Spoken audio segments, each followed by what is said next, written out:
ਭਾਈ ਆਏ ਨੇ ਇਹਨਾਂ ਦੀ ਝੋਟੀ ਪਿਛਲੀਆਂ ਦੋ ਥਣਾ ਤੋਂ ਸਾੜੂ ਪਾ ਗਈ ਏ। ਸਾੜੂ ਦਾ ਕੀ ਇਲਾਜ ਹੈ, ਕਿਸ ਤਰ੍ਹਾਂ ਪਾ ਗਈ ਹੈ ਸਾੜੂ?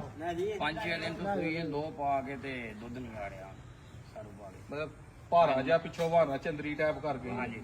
ਤੇ ਥਣਾ ਦਾ ਚਵਾ ਥਣਾ ਦਾ ਜਵਾ ਠੀਕ ਹੀ। ਨਾਰਮਲ ਥਣਾ ਦੇ ਮੂੰਹ ਸੜੀ ਗਿਲਟੀ ਤੇ ਨਹੀਂ ਬਣੀ? ਹਾਂਜੀ ਉਹ ਬਣੀ ਹੈ ਮੂੰਹ। ਨਾੜ ਗਿਲਟੀ ਬਣੀ ਹੈ। ਹਾਂਜੀ ਇੱਕ ਚ ਨਾੜ ਵੀ ਹੈ। ਇੱਕ ਚ ਨਾੜ ਪੈ ਗਈ ਹੈ। ਪਹਿਲਾਂ ਨੂੰ ਇਹ ਹੋ ਗਿਆ ਕੰਮ। ਹਾਂਜੀ। ਗੰਦੀ ਜਗ੍ਹਾ ਤੇ ਨਹੀਂ ਬੰਨਦੇ? ਨਹੀਂ ਜਗ੍ਹਾ ਤਾਂ ਸਾਫ ਹੀ ਹੈ, ਹਾਂਜੀ ਕੱਚੀ ਹੋਈ ਜਗ੍ਹਾ। ਖੋਬਾ ਖਾਬਾ ਉੱਥੇ ਹੋਇਆ ਹੋਣਾ। ਬਾਰਿਸ਼ਾਂ ਦੇ ਵਿੱਚ ਜਿਹੜੇ ਖੋਬੇ 'ਚ ਭਰਾ ਬੰਨਦੇ ਹੋ ਉਹਨਾਂ ਨੂੰ ਮਸਲਾ ਕਾਫੀ ਥਣਾ ਨੂੰ ਹੁੰਦਾ ਪਿਆ। ਆਪਣੀ ਵੀ ਇੱਕ ਦੋ ਮਾਈ ਨੂੰ ਪਿਆ, ਲੇਕਿਨ ਅੱਲਾ ਦੇ ਫਜ਼ਲ ਨਾਲ ਰਿਕਵਰ ਕਰ ਲੈਣਾ। ਤੁਸੀਂ ਉਹਨੂੰ ਭਾਈ ਜਾ ਕੇ ਅਮਾਕਸੀਜਨ ਟੀਕਾ ਲੈਣਾ। ਵੀਡੀਓ ਚੜ ਜਾਣੀ ਹੈ ਜੀ, ਵੇਖ ਲਿਓ।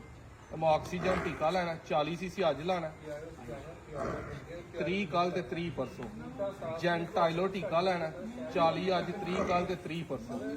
ਨਾਲ ਉਹਨੂੰ ਲਾਕਸਨ ਟੀਕਾ ਲੈਣਾ, ਉਹ 10-10 ਸੀਸੀ 3 ਦਿਨ ਲਗਾਤਾਰ ਉਹਨੂੰ ਲਾਉਣਾ। ਠੀਕ ਹੈ, ਇਹ 3 ਟੀਕੇ ਲਾਣੇ ਨੇ। ਮਸਾਲਾ ਉਹਨੂੰ ਤੁਸੀਂ ਕੌੜਾ ਮਸਾਲਾ ਬਣਾ ਲੈਣਾ। ਅੱਧਾ ਕਿਲੋ ਕਾਲੀ ਮਿਰਚ, ਅੱਧਾ ਕਿਲੋ ਕਾਲੀ ਜ਼ੀਰੀ, ਅੱਧਾ ਕਿਲੋ ਦਾਦਰ ਮਿਰਚ ਤੇਲ ਦੇ ਵਿੱਚ ਭਿਓ ਕੇ, ਮਤਲਬ ਥੋੜਾ ਜਿਹਾ ਤੇਲ ਪਾ ਵਿੱਚ ਪਾ ਕੇ ਉਹਦੇ ਪੇੜੇ ਬਣਾ ਲੈਣੇ ਨੇ। ਇਹਦੀਆਂ ਤੁਸੀਂ 4 ਖੁਰਾਕਾਂ ਬਣਾਉਣੀਆਂ, ਰੋਜ਼ ਇੱਕ ਖੁਰਾਕ ਦੇਣੀ ਹੈ। ਜਿਹੜੀ ਉਹਦੀ ਲੋਹ ਪਈ ਹੈ ਬਹਾਨੇ ਨੂੰ, ਉਹ ਤੁਸੀਂ ਪਾ ਟਾਟਰੀ ਲੈਣੀ ਹੈ ਜਾਨਵਰਾਂ ਵਾਲੀ। ਕਈ ਭਰਾ ਪੇਟੀਆਂ ਲਈ ਲੈ ਲੈਂਦੇ ਨੇ। ਪਾ ਟਾਟਰੀ ਪੀਸ ਕੇ ਬਰੀਕ ਤੇ ਪਾਣੀ ਬਣਾ ਕੇ ਨਾ ਬਾਲਟੀ ਦੇ ਵਿੱਚ ਕੋਈ 5 ਕਿਲੋ, ਉਹਦੇ ਵਿੱਚ 5 ਕਿਲੋ ਨਿੰਬੂ ਸੁੱਟਣੇ ਨੇ ਤੇ ਪਾ ਟਾਟਰੀ ਸੁੱਟਣੀ ਹੈ। ਅੱਧਾ ਕਿਲੋ ਮਿੱਠਾ ਸੋਡਾ ਸੁੱਟਣਾ, ਅੱਧਾ ਕਿਲੋ ਨਮਕ ਸੁੱਟਣਾ। ਉਹਨੂੰ ਮਿਕਸ ਕਰਕੇ ਤੇ ਉਹ ਡੇਲੀ ਉਹਦੇ ਵਿੱਚੋਂ 4 ਤੋਂ 5 ਨਾਲਾਂ ਭਰ ਕੇ ਸ਼ਾਮ ਨੂੰ ਉਹਨੂੰ ਦੇ ਦੇਣੀਆਂ। ਸਵੇਰ ਨੂੰ ਕੌੜਾ ਮਸਾਲਾ। ਕੌੜਾ ਮਸਾਲਾ ਸਿਰਫ ਸਾੜੂ ਦਾ ਇਲਾਜ ਹੁੰਦਾ, ਲੇਕਿਨ ਜਦੋਂ ਹਵਾਨਾ ਥੋੜਾ ਭਾਰਾ ਹੋਈਏ ਫਿਰ ਟਾਟਰੀ, ਨਿੰਬੂ ਸੋਡਾ ਤੇ ਨਮਕ ਭਿੱਜਿਆ ਹੋਏ 2-3 ਦਿਨ ਦਾ, ਉਹਦੇ ਨਾਲ ਬੜੀ ਹੱਦ ਤੱਕ ਜਾਨਵਰ ਰਿਕਵਰ ਹੋ ਜਾਂਦਾ।